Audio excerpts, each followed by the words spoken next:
नमस्कार दोस्तों, दृष्टिकोण मीडिया के YouTube चैनल पर आपका स्वागत है और मैं हूं आपके साथ दुष्यंत चोपड़ा। आजकल देश में जो 5 राज्यों में विधानसभा चुनाव चल रहे हैं उन्हीं की चर्चा है और उसमें भी विशेष रूप से उत्तर प्रदेश की चर्चा है।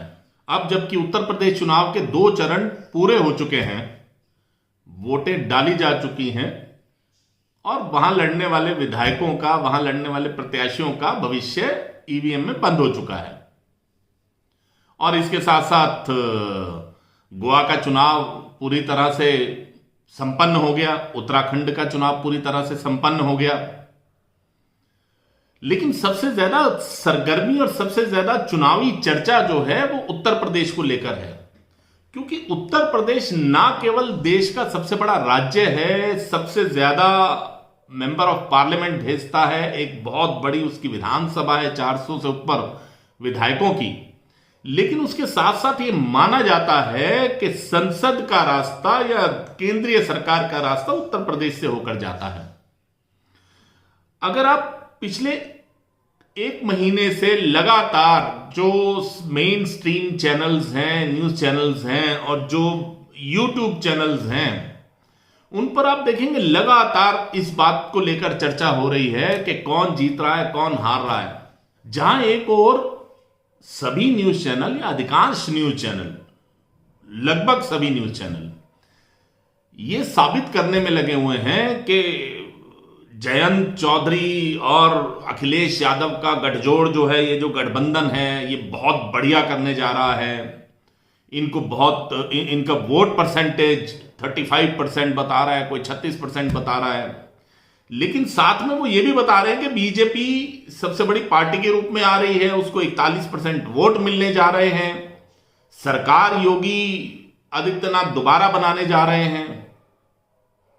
लेकिन जब हम यूट्यूबर्स के ऊपर नजर डालते हैं तो ये जितने भी कुछ खैराती गैंग, मैं उसको कहूंगा, जितने भी लिबरल्स हैं या मोदी विरोधी जो गैंग है, एक जो इकोसिस्टम वहां पर काम करता है, जैसे सत्यहिंदी.com, आशुतोष, जिनको काशीराम ने बड़ा अच्छा झापड़ मारकर सबक भी सिखाया था, उनके चैनल की बात कर लीजिए, पुण्य प्रसून वाजपेयी की बात कर लीजिए, अजीत अंजुम की बात कर लीजिए, एक और सज्जन हैं दीपक शर्मा, आप उनकी बात कर लीजिए, या आशुतोष जो घेर घार के सभी मोदी विरोधी जो आजकल बेरोजगार पत्रकार हो गए हैं उनको घेर कर लाते हैं अपने चैनल पर और उनसे बुलवाते हैं। ये सभी लोग इस बात को साबित करने में तुले हैं बड़े बेशर्मी और ढिठाई के साथ कि बीजेपी का तो सुपड़ा साफ हो गया पहले 2 चरणों में, सुपड़ा साफ। जहां एक और चैनल चीख चीख कर कह रहे हैं कि सीटें बहुत कम हो जाएंगी, सपा 150 पार कर जाएगी, 165 ले आएगी, योगी आदित्यनाथ को या भाजपा को केवल 212, 225, कोई 230 सीटें दे रहा है। ये लोग तो सुपड़ा साफ करने में लगे हुए हैं। और आप एक बात नोट कर लीजिए, ये प्रजाति इतनी ढीठ और इतनी बेशर्म और इतनी नंग किस्म की प्रजाति है कि लगातार झूठ परोसते हैं और बिल्कुल नहीं घबराते हैं। फिर झूठ पर झूठ, फिर झूठ पर झूठ परोसते जाते हैं। और 10 मार्च के बाद अगर नतीजे जब उल्टे आएंगे तो फिर कोई ईवीएम का रोना रोएगा, कोई कुछ रोएगा, नए नए समीकरण ढूंढे जाएंगे, क्योंकि ये साफ है कि जो बात ये साबित करने में लगे हुए हैं ऐसा कुछ उत्तर प्रदेश में हो नहीं रहा है। उत्तर प्रदेश से इस बार फिर से चौंकाने वाले चमत्कारिक नतीजे आने वाले हैं जो कि भाजपा के फेवर में होंगे। योगी आदित्यनाथ दोबारा से ना केवल अपनी सरकार बनाने जा रहे हैं और बहुत बंपर जीत के साथ वो अपनी सरकार बनाने जा रहे हैं। यहां ये लोग ये भूल जाते हैं कि जब 2007 में सुश्री मायावती जी ने अपनी सरकार बनाई थी, उनके पास 206 विधायक थे, फिर भी उन्होंने 5 साल अपनी सरकार चलाई, पूरी दबंगई के साथ चलाई, अपना एजेंडा परोसा उन्होंने। जब 2012 में अखिलेश यादव ने सरकार बनाई तो वो 224 विधायकों के साथ बनाई, उन्होंने भी पूरे 5 साल निकाले अपनी सरकार के। और लगातार जो उनका एक यादव एजेंडा, जो उनका गुंडई का एजेंडा, जो उनका माफियावाद का एजेंडा था, उन्होंने उस एजेंडे को पूरी तरह से परोसा। कोई उनका हाथ पकड़ने वाला नहीं था वहां पर। तो अगर योगी आदित्यनाथ, मैं इनकी भी बात मान लूं कि भाई अब उनको 300 सीटें नहीं मिलती, वो 210, 220, 230 जितनी भी सीटें लेकर आएंगे, सरकार तो सरकार है। जब योगी आदित्यनाथ की सरकार दोबारा आएगी तो बुलडोजर भी दोबारा चलेगा। महिलाओं की सुरक्षा के लिए जो जरूरी कदम सरकार को चाहिए, वो सरकार वो उन कदमों को फिर से उठाएगी। माफिया राज के ऊपर जो उनका एक हथौड़ा चला था योगी आदित्यनाथ का, वो हथौड़ा फिर से चलेगा। और इसी बात से ये सारा इकोसिस्टम घबराया हुआ है। इसी योजना के तहत इस चुनाव की शुरुआत में इन्होंने एक प्लान जो बनाया कि लगातार एक के बाद एक दिन स्वामी प्रसाद मौर्य गए, दूसरे दिन दारा सिंह गए, उसके बाद सैनी, धर्म सिंह सैनी गए। तो पूरा एक माहौल सा बना के जैसे सभी पिछड़े नेता जो हैं वो बीजेपी छोड़ छोड़कर भाग रहे हैं।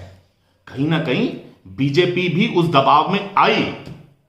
उस दबाव में आने का ही नतीजा था कि शायद लास्ट मोमेंट पर जो बीजेपी ने बहुत से ऐसे विधायक जो उन्होंने चिन्हित कर रखे थे कि उनके टिकट काटकर नए चेहरे लाने हैं, उन्होंने उस दबाव में आकर उन्हीं विधायकों को दोबारा से टिकट दिया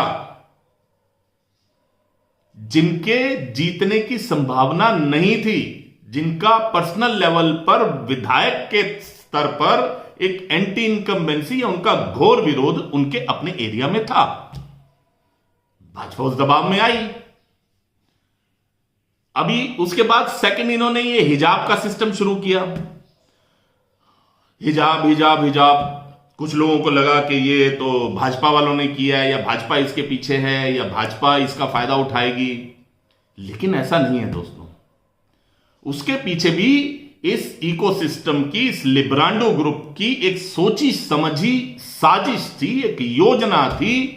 क्योंकि इनको यह पता था कि प्रधानमंत्री मोदी ने जो 3 तलाक कानून बनाया उसको खत्म किया। इसके साथ साथ जो उनकी विभिन्न केंद्रीय योजनाएं और राज्य सरकार की जो योजनाएं वो समाज के अंतिम वर्ग तक पहुंची बिना किसी भेदभाव के, तो उस अंतिम वर्ग तक पहुंचने में बिना किसी भेदभाव के मुस्लिम वर्ग के भी बहुत बड़े लाभार्थी थे जिन्होंने केंद्रीय और राज्य सरकार की योजनाओं का लाभ उठाया। तो यह तय था कि मुस्लिम पुरुष मुस्लिम मतदाता, तो जो उनका 1990 के बाद से लगातार एक एजेंडा चल रहा है आंख बंद करके कि भाई भाजपा को जो हराए हमने उसको हराना है, वो तो उस पर चल पड़ेंगे। लेकिन शायद महिलाएं कहीं ना कहीं मोदी और योगी के साथ रियायत कर देंगी और वो मोदी के प्रभाव में आकर, आभा मंडल में आकर, योगी के आभा मंडल में आकर, या जो उनको फायदे हुए हैं उसके चलते वो उनको वोट दे देंगे। उसी चीज को रोकने के लिए ये सारा का सारा हिजाब का ताना बना बुना गया। इसका एक फायदा उन्होंने और भी उठाया। जो अभी जो 2 चरण हुए, इन 2 चरणों में ऐसे बहुत सी जगह से रिपोर्टिंग आई कि जब भर के एकदम लाइन लग गई मुस्लिम महिलाओं की बुर्का ओढ़े हुए, तो जो पीठासीन अधिकारी, भले ही अंदर महिलाएं भी बैठी थी, तो ये जितना भी उपद्रव हुआ उससे पिछले दिनों में, उसके डर के मारे कहिए या कहीं ना कहीं वो एक फियर फैक्टर उनके दिमाग में था। उन्होंने उन महिलाओं को चेक करने की कोशिश नहीं की, उनको रोकने की कोशिश नहीं की, उनकी आइडेंटिटी जानने की कोशिश नहीं की।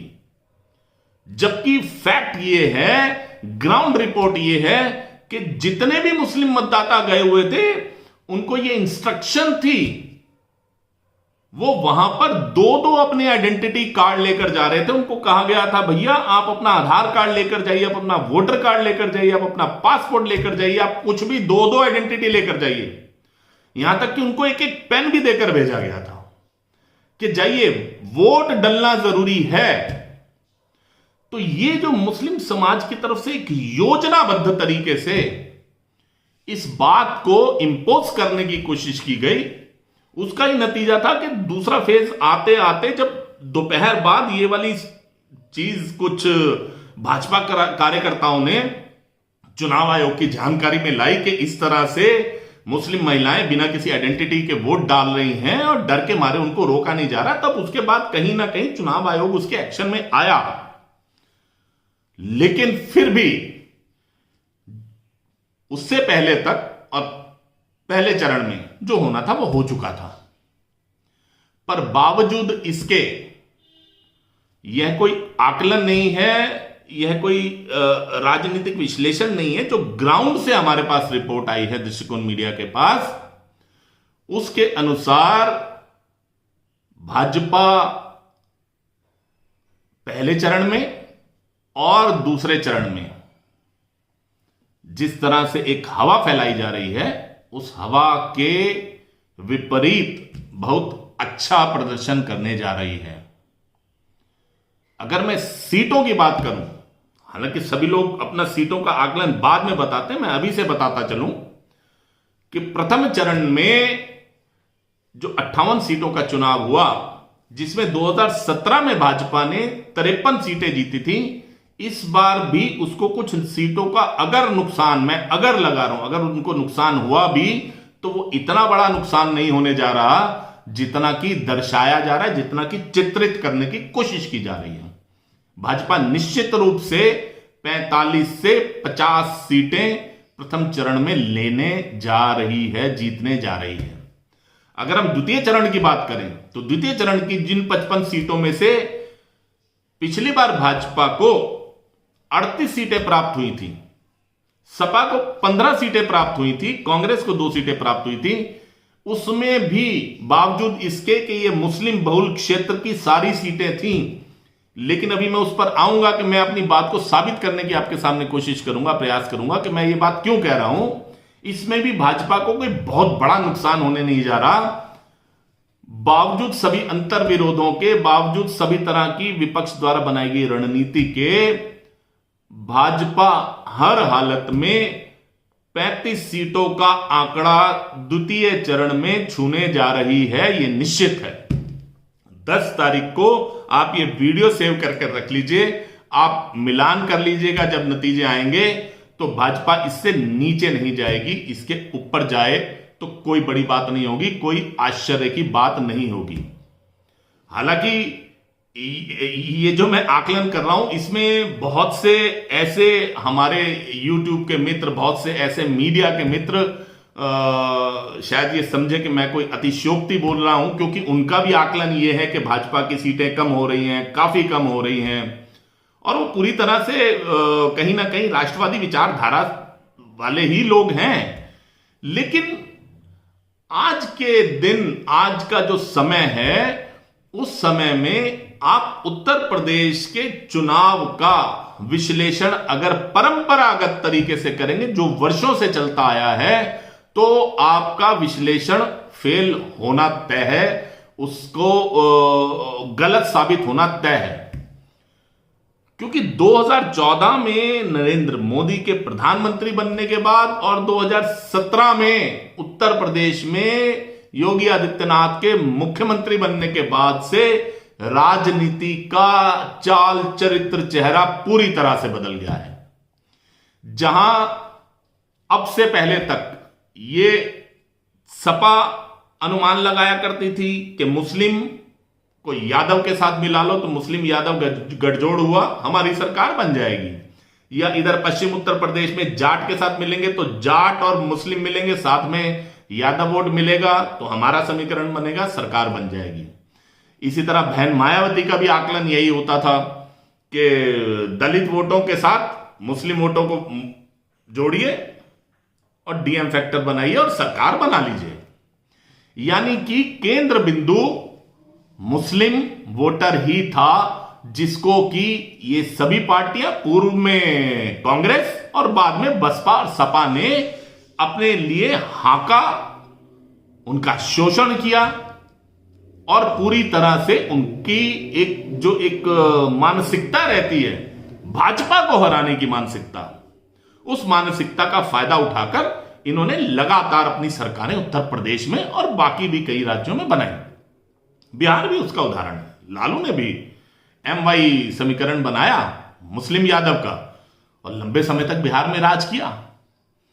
लेकिन आज के दिन, जैसा कि मैंने अपने थंबनेल में भी दिया है, आज के दिन आप यकीन मानिए उत्तर प्रदेश का नया MY समीकरण मुस्लिम यादव समीकरण नहीं है। उत्तर प्रदेश का नया MY समीकरण मोदी और योगी समीकरण है। इन दोनों ने वहां की राजनीति की जो दिशा और दशा बदली है, उसने सारे पुराने समीकरण ध्वस्त कर दिए हैं। और उनके इस समीकरण के पीछे भी कोई हवाई चीज नहीं है। देखिए, मैं जो विधायक चेंज करने की, कैंडिडेट चेंज करने की बात कर रहा था, वो भी बात कोई ऐसी नहीं है कि कोई हवा में बात की जा रही है। नहीं, मोदी और योगी ने उत्तर प्रदेश में जो राजनीति की नई इबारत लिखी है, कुछ ऐसे जो काम किए हैं, उनकी बदौलत आप पूरे उत्तर प्रदेश में देख लीजिए, कहीं पर आपको एंटी इनकम्बेंसी फैक्टर नजर नहीं आएगा। और उसका भी ठोस कारण है। क्यों नहीं नजर आएगा आपको एंटी इनकम्बेंसी? क्योंकि अयोध्या, राम मंदिर, काशी विश्वनाथ कॉरिडोर, देव दिवाली, विंध्याचल में जो कॉरिडोर बन रहा है, जो विंध्यवासिनी का जो पुनर्निर्माण, पुनरुद्धार हो रहा है, उसको ले लीजिए। इसके अलावा जो एक बेसिक चीज होती है BSP, बिजली, सड़क, पानी, आप उसको ले लीजिए। चाहे जल से नल हो, चाहे हाईवेज का पूरा एक जाल बिछाने की बात हो, और चाहे लगातार गांवों गांवों तक, घर घर तक मिल रही बिजली हो, चाहे उज्ज्वला योजना हो, चाहे श्रम शक्ति कार्ड हो, चाहे किसान सम्मान निधि हो, चाहे खातों में सीधे पहुंचने वाला पैसा हो, उसका तो यहां तक जिक्र होता है कि गांवों में जो वृद्ध लोग हैं, वो तो बेचारे बैंक में जाकर पूछते हैं, अरे भाई, मोदी ने जो पैसा भेजा था अभी आया कि नहीं आया हमारे खातों में? उनको डायरेक्ट पैसा मिलने लग गया। तो ये जो बिजनेस का एक टर्म है, डायरेक्ट टू कंज्यूमर, ये फैक्टर मोदी और योगी ने इतनी मजबूती और इतने विशाल रूप में पकड़ा, इसके ऊपर वर्किंग करी कि वो जो बीच के जो सूत्र होते थे, बीच की जो कड़ियां होती थी, भले वो विधायक हो, भले वो लोकल लेवल पर किसी पार्टी का या सत्तारूढ़ पार्टी का कोई नेता हो, स्थानीय नेता हो, उन सब को पार करते हुए मोदी और योगी ने जो डायरेक्ट कनेक्शन बनाया मतदाता के साथ, लाभार्थी के साथ, बेनिफिशियरी के साथ, आम जनता के साथ, बूढ़ों के साथ, जवानों के साथ, किसानों के साथ, हिंदुओं के साथ और मुसलमानों के साथ, वो जो डायरेक्ट कनेक्शन बनाया, उसने उत्तर प्रदेश में एक नया धर्म, एक नई जाति, एक नया समुदाय खड़ा कर दिया, जो एक बहुत विशाल समुदाय है। और मैंने अपने पिछले वीडियो में भी जिक्र किया था, उस समुदाय का नाम है लाभार्थी। ये समुदाय या इस धर्म से जुड़े हुए लोग बहुत बड़ी संख्या में है दोस्तों उत्तर प्रदेश। देश की मैं बात नहीं कर रहा, अभी मैं भी उत्तर प्रदेश की बात कर रहा हूं। उत्तर प्रदेश में लाभार्थियों की, चाहे वो राज्य सरकार की या केंद्र सरकार की किसी भी योजना से लाभान्वित हुए हों, इनका एक बहुत बड़ा वर्ग तैयार हो गया। और मजे की बात यह है कि अब उन लोगों को पिछले 5 सालों में विशेष रूप से योगी की सरकार आने के बाद, क्योंकि केंद्र सरकार की नीतियां उन्होंने पूरी तरह से इंप्लीमेंट करी, तो जिसको कहते हैं ना चस्का, ये जो चस्का पड़ गया ना लाभार्थियों को, ये चस्का उनको पता है कि इस डिश का, इस व्यंजन का स्वाद केवल मोदी और योगी ही दे सकते हैं, क्योंकि उन्होंने उनको इस चस्का लगाने के साथ साथ उनके अंदर एक विश्वास अर्जित किया उनके प्रति, अपने लिए एक, उनके मनों में एक विश्वास जो उन्होंने एक क्रिएट किया कि मोदी योगी जो कहते हैं वो करते हैं। और ये लाभ कोई ऐसा नहीं कि छांट छांट के दिया हुआ, आइडेंटिफाई करके दिया हो। उत्तर प्रदेश के सभी लाभार्थियों ने इस बात को नोटिस किया है कि जब बहन जी की सरकार होती थी तब जितने भी लाभ होते थे वो एक विशेष जाति के लोगों को होते थे, और वो इस हद तक भी होते थे कि शायद जो बाकी जातियां जो वंचित रह जाती थी, चाहे वो दलित हों चाहे पिछड़े हों, उनको बहुत ही एक नीचे की हद तक जाकर उनको तंग भी किया जाता था, प्रताड़ित भी किया जाता था। बिल्कुल यही स्थिति 2012 से 2017 के बीच में भी रही, जबकि इन सभी दलितों ने, सभी पिछड़ों ने हर सरकारी योजना पर या तो किसी एक वर्ग विशेष, मुझे उसमें कहने में कोई दिक्कत नहीं है, यादव नरेश हैं, मुलायम सिंह यादव और उनके पुत्र को उन्होंने, अखिलेश को जब सत्ता सौंपी तो थाना से लेकर जितने भी सरकारी ऑफिस थे वहां पर जिस तरह से नियुक्तियां हुई वो भी एक वर्ग विशेष, एक जाति विशेष को पहुंची।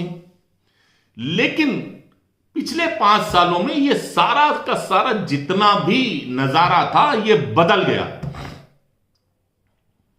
समाज के हर वर्ग को, समाज की हर जाति को उनकी योग्यता, उनकी जरूरत और उनकी जो एक प्रायोरिटी, जिस हिसाब से जहां भी जिसने अप्लाई कर रखा था उसी हिसाब से उनको उनका बेनिफिट मिला। भले वो उनको उनका घर बनाने में सरकारी सहायता हो, जिसमें कुछ हिंदू मुसलमान नहीं देखा गया, मुसलमानों के भी खूब मकान बने, चाहे वो जनधन योजना हो, चाहे वो उज्ज्वला योजना हो, गैस कनेक्शन मुसलमानों के घर में भी आए, चाहे वो घर घर में बिजली देने की बात हो, मुफ्त कनेक्शन की बात हो, मुसलमानों के घर में भी आए, हिंदुओं के घर में भी आए, चाहे खातों में डायरेक्ट उनको बेनिफिट पहुंचाने की बात हो, वो हिंदू मुस्लिम सबके घरों में पहुंचा।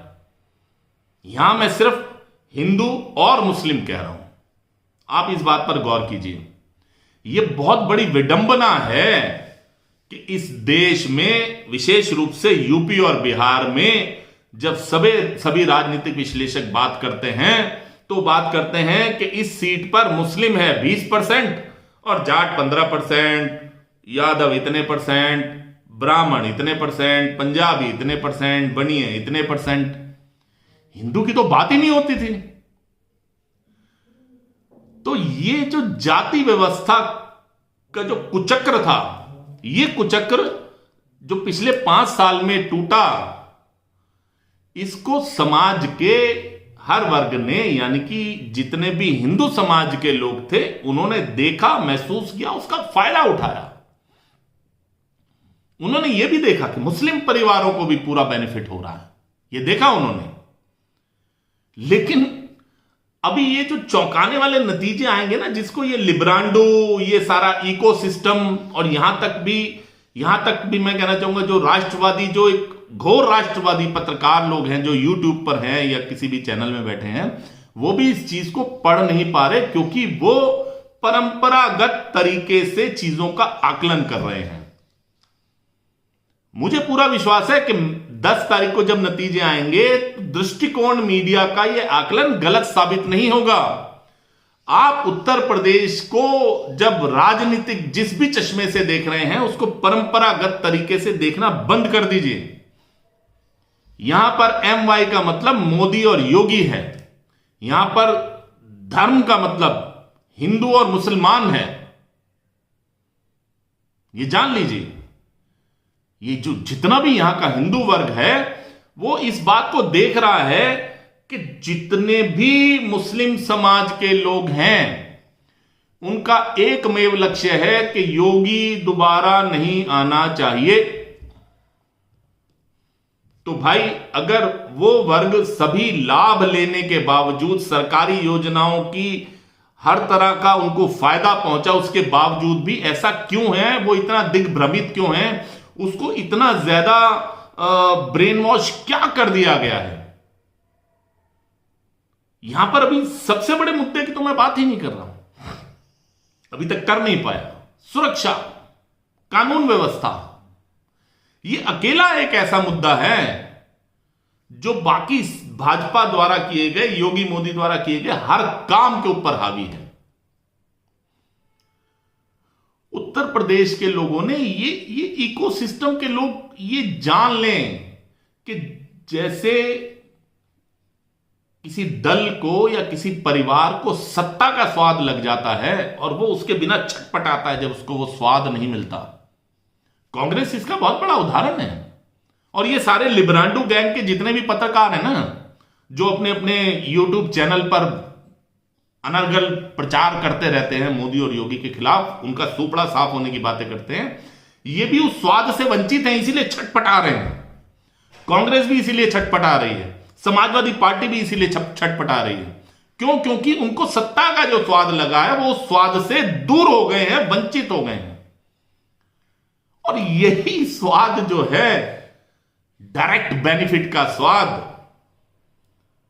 उत्तर प्रदेश के जन जन तक, दूरस्थ गांवों में एक समाज के अंतिम व्यक्ति तक जो मोदी और योगी के प्रयासों से पहुंचा है, तो ये एक नया धर्म, नया समुदाय खड़ा हो गया है।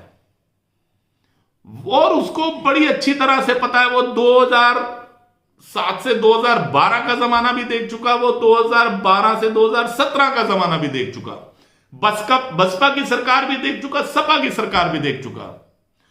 और अब इतने दिनों 10 साल तक लगातार भूखे रहने के बाद अब जब उसको ये जो बेनिफिट मिले हैं, उसको जो योजनाओं का लाभ मिला है, तो साहब आप ये जान लीजिए आज का मतदाता बहुत सजग है, बहुत समझदार है। वो तर्क संगत बात करना जानता है। आपसे वो बहस करेगा या नहीं करेगा कोई बात नहीं, क्योंकि कुछ जातियां, प्रजातियां और कुछ लोग जो उग्र होते हैं, ये बेचारा मतदाता चुपचाप बैठा है, कोई बात नहीं। जी साहब, जो आएगा। मुझे याद आ रहा है केजरीवाल दिल्ली के चुनाव में 2015 में बोला करते थे कि कांग्रेस वाले आएंगे, भाजपा वाले आएंगे, वो आपको शराब की बोतल भी देंगे, वो आपको कंबल भी देंगे, वो आपको साइकिल भी दे देंगे, सब कुछ रख लेना, लेकिन वोट झाड़ू पे डाल कर आना। याद है केजरीवाल ऐसा बोला करता था।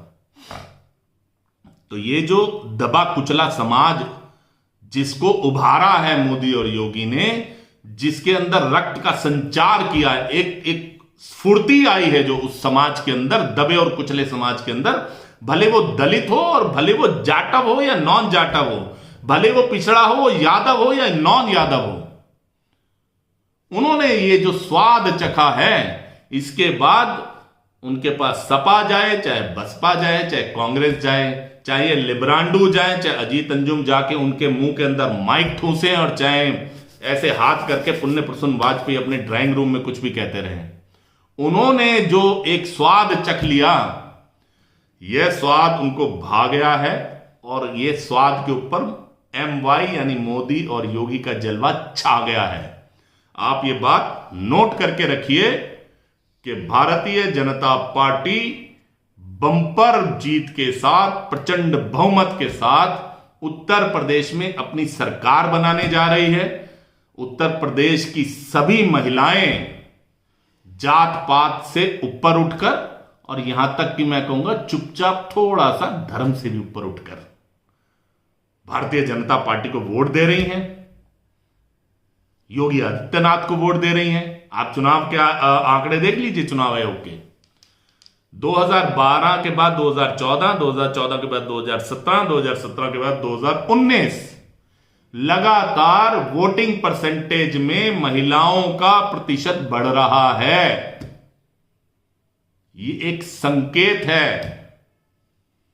इस संकेत को आज के राजनीतिक पंडितों को पढ़ना पड़ेगा।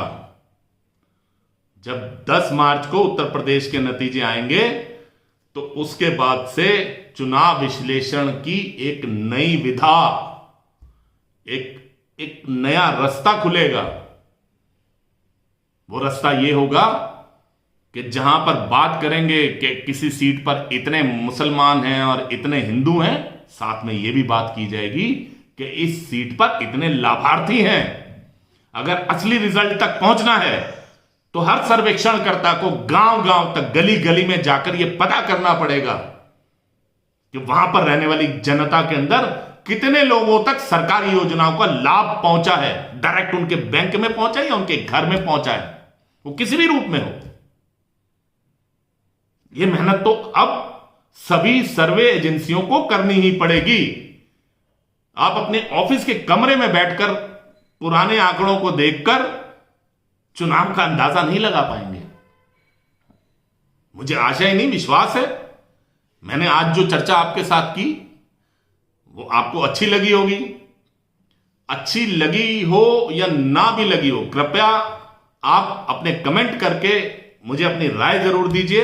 अगर मेरे कहने में कुछ कमी रह गई हो या किसी और विषय पर आप जानकारी लेना चाहें, डिस्कशन करना चाहें, तब भी आपका स्वागत है। कृपया वीडियो को लाइक कीजिए, शेयर कीजिए, और अभी तक आपने हमारे चैनल को सब्सक्राइब नहीं किया है तो मैं आपसे निवेदन करूंगा कि आप दृष्टिकोण मीडिया के इस चैनल को सब्सक्राइब कीजिए, साथ वाले बेल आइकॉन के बटन को दबाइए ताकि हमारे हर आने वाले कार्यक्रम की सूचना सबसे पहले आप तक पहुंच पाए। बहुत बहुत धन्यवाद।